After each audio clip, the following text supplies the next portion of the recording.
क्योंकि हम हमेशा लोगों के सुख में दुख में खड़े रहे हैं। हम केवल चुनावों के समय में लोगों के बीच नहीं जाते हैं जैसे और लोग जा रहे हैं। जब सदी की सबसे बड़ी त्रासदी आई तो विक्रमादित्य सिंह लोगों के साथ चट्टान की तरह खड़ा रहा।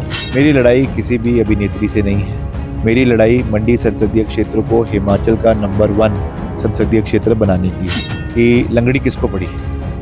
जब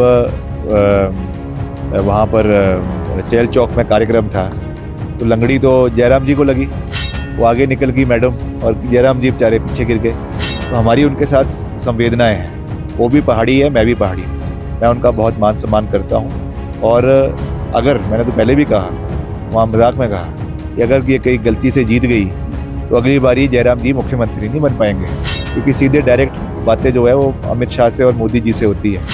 जयराम जी को तो अपनी गाड़ी में भी नहीं बैठने देती हैं। जब चुनाव होता है तो जयराम जी पिछली गाड़ी में बैठकर जाते हैं चुनाव प्रचार के लिए। देश भर में लोकसभा चुनाव की तैयारियां चली हुई है। हिमाचल प्रदेश की भी अगर बात करें तो हिमाचल प्रदेश में आखिरी चरण में लोकसभा का चुनाव होने जा रहा है। ऐसे में हिमाचल प्रदेश की सर्द हवाओं में धीरे धीरे सियासी पारा चढ़ता हुआ नजर आ रहा है। हिमाचल प्रदेश की अगर बात करें तो मंडी लोकसभा सीट सबसे चर्चित सीट इस वक्त देश भर के अंदर बनी हुई है।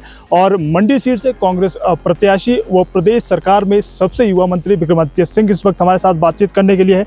सर, सबसे पहले आपका अनंत ज्ञान में बहुत बहुत स्वागत है। बहुत बहुत धन्यवाद। पहला सवाल, अगर बात करें बीते एक सप्ताह से मंडी की करीबन सभी जो सीटें आपने दौरा किया है, किस तरीके का लोगों का फीडबैक जो मिल रहा है? फीडबैक भी बहुत अच्छा है, रुझान भी बहुत अच्छा है, समर्थन भी बहुत अच्छा है, बहुत प्यार मिल रहा है, आशीर्वाद मिल रहा है। क्योंकि इसलिए मिल रहा है क्योंकि हम हमेशा लोगों के सुख में दुख में खड़े रहे हैं। हम केवल चुनावों के समय में लोगों के बीच नहीं जाते हैं जैसे और लोग जा रहे हैं। हम हर सुख में लोगों के साथ खड़े रहे। जब सदी की सबसे बड़ी त्रासदी आई तो विक्रमादित्य सिंह लोगों के साथ चट्टान की तरह खड़ा रहा। उनके घर बनाने में मदद करी, उनकी सड़कें बनाने में मदद करी, उनके लिए पुल बनाने में मदद करी। उनको हर सहयोग मुख्यमंत्री जी ने दिया, हमारी सरकार ने दिया।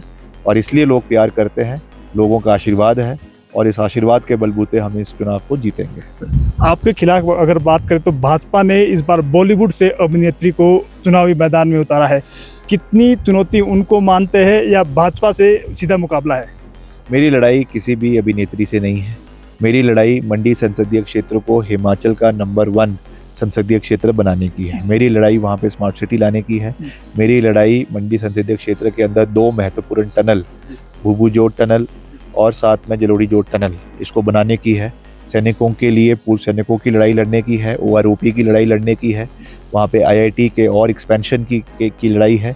मेडिकल कॉलेज है नेर चौक के अंदर, उसमें और बेहतरीन सर्विसेज वहाँ के हमारे चिकित्सकों को मिल सके, जो वहाँ पे पेशेंट आते हैं उनको मिल सके, उसकी है।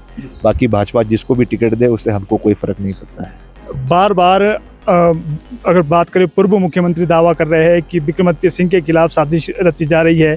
आप कह रहे हैं कि उनके खिलाफ जो साजिश रची जा रही है, तो इस तरीके से क्या इसका जो है मतलब निकाला जाए? आप खुद बताइए कि लंगड़ी किसको पड़ी। जब वहाँ पर चेल चौक में कार्यक्रम था तो लंगड़ी तो जयराम जी को लगी, वो आगे निकल गई मैडम, और जयराम जी बेचारे पीछे गिर गए। तो हमारी उनके साथ संवेदनाएं हैं।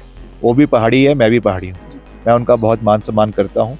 और अगर मैंने तो पहले भी कहा, वहाँ मजाक में कहा कि अगर ये कहीं गलती से जीत गई तो अगली बारी जयराम जी मुख्यमंत्री नहीं बन पाएंगे, क्योंकि सीधे डायरेक्ट बातें जो है वो अमित शाह से और मोदी जी से होती है।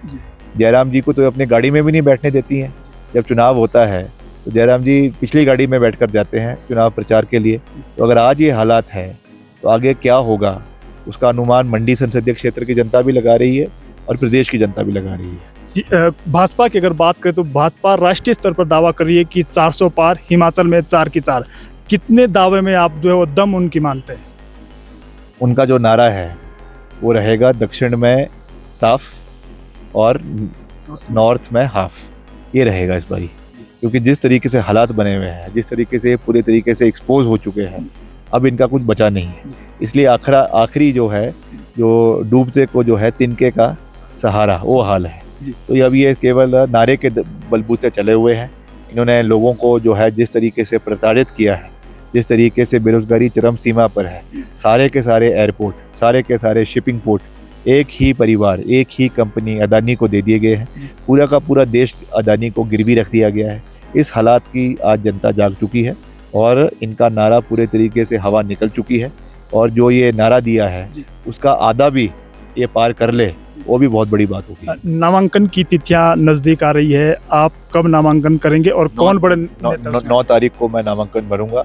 हमारे मुख्यमंत्री जी, हमारी पार्टी अध्यक्षा और केंद्र से भी सभी नेतृत्व इसमें उपस्थित रहेगा और हम पूरे दमखम के साथ, लोगों के आशीर्वाद के साथ नामांकन भरेंगे और 4 जून को जो है वो जीत जो है वो होगी।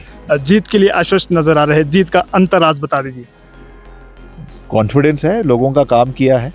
जब उनके सुख में, उनके दुख में हम खड़े रहे तो लोग उस चीज़ को देख रहे हैं और उसके बलबूते पे मैं कह रहा हूँ कि हम जीतेंगे, 100% जीतेंगे। हमसे बातचीत करने के लिए बहुत शुक्रिया। Thank you. तो दर्शकों, ये मंडी संसदीय क्षेत्र से कांग्रेस उम्मीदवार और प्रदेश सरकार के सबसे युवा मंत्री विक्रमादित्य सिंह थे, जिन्होंने साफ शब्दों में कहा है कि 4 जून को जब परिणाम निकलकर सामने आएंगे तो मंडी से कांग्रेस की जीत होगी, उनकी जीत होगी। फिलहाल अनंत ज्ञान के लिए यहाँ से बस इतना ही। बाकी तमाम ताज़ा अपडेट के लिए आप देखते रहे अनंत ज्ञान टीवी। अनिल पंवार की रिपोर्ट।